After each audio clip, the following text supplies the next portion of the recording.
राधे राधे महाराज जी। महाराज जी, आपके चरणों में कोटि कोटि प्रणाम। महाराज जी, अगर जाने अनजाने में कोई पाप या भूल हो जाए तो क्या भगवान इसी जन्म में उसका दंड देते हैं या अगले जन्म में देते हैं? पहली बात है कि जाने और अनजाने में बड़ा अंतर है। नहीं, जाने में और अनजाने में बड़ा अंतर है। अनजाने में ऐसा है कि जैसे अचानक पैर पड़ गया और कोई जीव मर गया, हम मारना नहीं चाहते, ये हुआ अनजाने में। लेकिन जानबूझ के मारना उसे हुआ जाने में। तो जो जानने का दंड है वो विशेष है और अनजाने का वो माफ भी है, क्योंकि आपका उद्देश्य मारना नहीं था। जैसे एक बार हम बर्तन मांजने के लिए श्री जी के पात्र मार्जन करने के लिए मिट्टी लेने के लिए गए, तो अब हर जगह से मिट्टी तो ले नहीं सकते, कहीं थूका हो कहीं कुछ हो, तो मेड़ से मिट्टी लेने गए। तो फावड़ा से पहले ऊपर की हटा के फिर नीचे की लेने, तो जो ही फावड़ा मारा सो खजूर नहीं होता, अब वो कट गया। अब हमारा उद्देश्य तो जीव को कष्ट देना, बड़ा हृदय में व्यथा हुई अनजाने में, तो वो व्यथा से ही क्षमा हो गया। जैसे हृदय में जलन हुई ना कि अरे राधा राधा राधा ऐसा कैसे हो गया ये, तो वो जो अंदर व्यथा हुई तो अनजाने में हुए पाप। जैसे आपका पैर पड़ गया, कोई जीव मर गया, तो आपके हृदय में ताप हुआ, वो उसी समय समन हो गया। लेकिन जानकर जो पाप किया जाता है वो इस जन्म में नहीं होता, वो आगे प्राप्त होता है।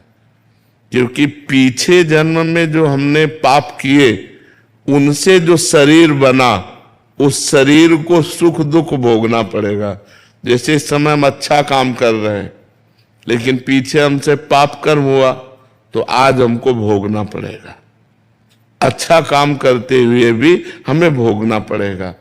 अब पीछे का पुण्य आ गया और हम बुरा काम कर रहे हैं तो हमें अच्छा लाभ प्राप्त होगा। इस कर्म जो अभी हम वर्तमान में पाप कर्म कर रहे हैं और हमें पुण्य पीछे का आ गया तो वो हमको लाभ देगा। तो पाप कर्म का फल लाभ तो होता नहीं, धर्म का फल हानि तो होता नहीं। लेकिन धर्म करते हुए भी हानि देखा जाता है और पाप करते हुए भी लाभ देखा जाता है। ये पूर्व का है, आज का जो कर्म है वो आगे हमें देगा। इसलिए हमको बहुत संभाल के अपनी नई जीवन की जो क्रियाएं हैं उनको बहुत संभाल के करना चाहिए, नहीं तो भोगना पड़ता है। अब इस जन्म का जो भजन का है वो आगे उसका फल मिलेगा। तो पेमेंट महीना के बाद ही मिलती है। लेबरी बात अलग है कि, और लेबरी में भी शाम तक तो इंतजार कर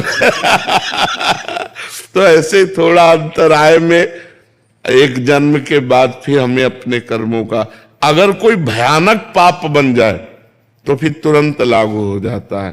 साधु अवज्ञा तुरंत भवानी, कर कल्याण अखिल की हानि। जैसे किसी संत महापुरुष की हत्या, संत महापुरुष का अपराध, फिर वो तुम्हारा सर्वनाश कर देगा, वो तुरंत लागू हो जाएगा।